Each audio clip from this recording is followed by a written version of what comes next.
Hey guys, welcome back to another exclusive podcast from IronFX. At IronFX, we're dedicated to bring you the absolute best trading education to help you take your trading to the next level. In today's podcast, we'll be talking about what goes into creating a trading strategy. All right, so a lot of times, we're thinking about, all right, so I'm going to trade the Forex market. I'm going to trade the market, right? And in order to trade the market, you're going to need a trading strategy. Now, what are the most important things that goes in a trading strategy? And I'll be touching a little bit on about, right, some of the common mistakes that people make.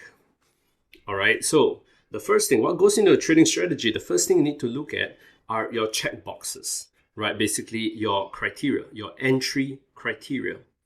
Now, what is an entry criteria? An entry criteria, you must think about it. You need to be as specific as possible. All right. So, for example, right, your entry criteria cannot be something like, if I think the market is bullish, I will enter a long position. I will buy, right? Because that leaves too much subjectivity. That leaves too much ambiguity, right? So every time you look at the market, you're like, is it really bullish? I'm not sure, right? So the entry, right, needs to be specific. The more specific you are, the better. For example, we might use like, okay, if the 50 moving average crosses above the 200 moving average, right, and stays there for minimally the next two bars, right, then it is, we are in a bullish market. All right, then I buy. Right, so the criteria needs to be very clear. It's as if you're writing it out. It's as if you're writing it out, right, for a baby to read, not a baby, right, rather a kid to read, right. It must leave zero room for misinterpretation, because that the moment you have more ambiguity, right, that is where you tend to second guess yourself, right, and that's where it leads down a slippery slope of revenge trading, right, getting your trades wrong, getting frustrated with your trading strategy, right. So your entry needs to be as specific as possible, right. Now, the entry, why I call it like checkboxes is usually because you might have multiple requirements, right? So the first requirement could be, right, the 50 moving average crosses above the 200 moving average. Now, then you need perhaps a second requirement, right? You can add in more requirements, right? So a second requirement could be we are now price is above the bullish Ichimoku cloud, right? So that could be a good second requirement, right? So if both requirements are met, then you can consider your trade, okay? So you can see here that, it's a matter of adding in more checkboxes. Now, a common mistake people make is to have too many of the same kind of checkbox. For example, right, there is this common thing in trading called oscillators. All right, so in oscillators, there's the stochastic oscillator, the RSI oscillator, the MACD oscillator, and a lot of them tell you when something is overbought or oversold, right? And the danger with that, right? The danger with that is that if you over rely on a type of indicator, like you're saying the stochastic RSI and MACD are all in the overbought territory, oversold territory, and think that a bounce is going to occur. They are all giving you one indicator. What one indicator says usually is repeated by the second and third indicator, right? So you're not getting any new insights. Instead, you're getting a little bit of a false sense of confidence if you rely too much on on all three of them, right? So using one type of indicator tell you one thing, like one oscillator, one moving average, right? One type of channel, one type of price action. Having a good combination of them is usually better, right? What you don't want to do, rather, right, is to have too much of the same kind of indicator. That gives you a false sense of confidence into your trading strategy.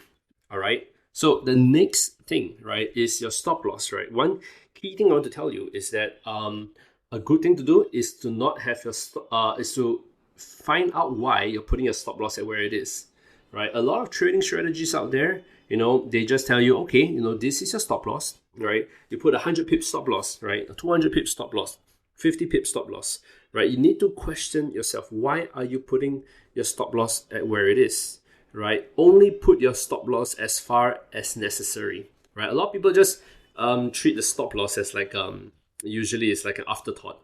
I put my entry, I focus like 90% of my attention on the entry, and I'm just going to put the remaining 10% of my stop loss, right? But the thing is, successful traders place a huge emphasis on the stop loss, right? They would want to know, why do I need to place my stop loss here, right?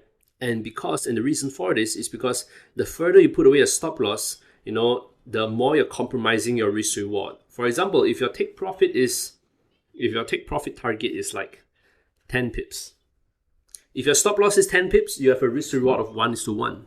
But if you have a stop loss, of 100 pips, and your take profit is 10 pips, that means you have a risk reward of like 0.1, right? So for every good trade that you make, right? For every good, you need 10 good trades to make up for one losing trade, right? So it's very important to know why you put your stop loss where you put it. Don't put it too far, right? Put it at just the right level.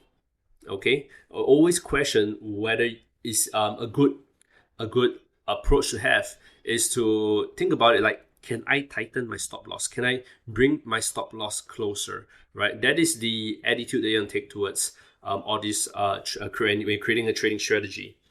And the last thing is to take profit, right?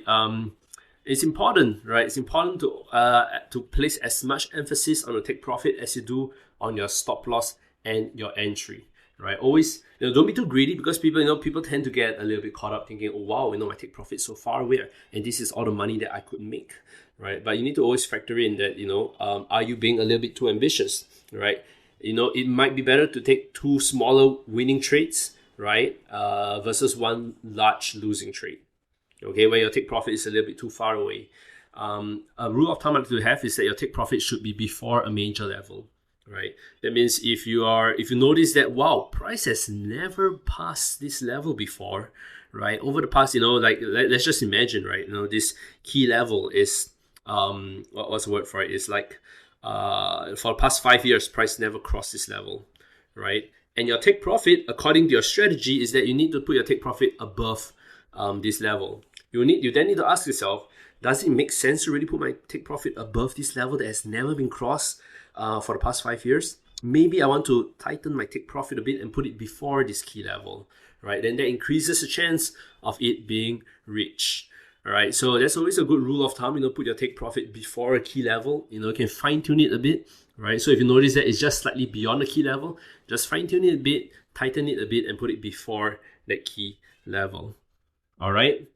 So anyway, guys, that's it for me for today's podcast on, what goes into creating a trading strategy. A lot of it goes into not just the entry, stop loss, and take profit. What I want to let you guys know is that you should place an equal emphasis on your stop loss and take profit as you do for your entry. A lot of strategies out there only focus on the entry without focusing enough on the exit.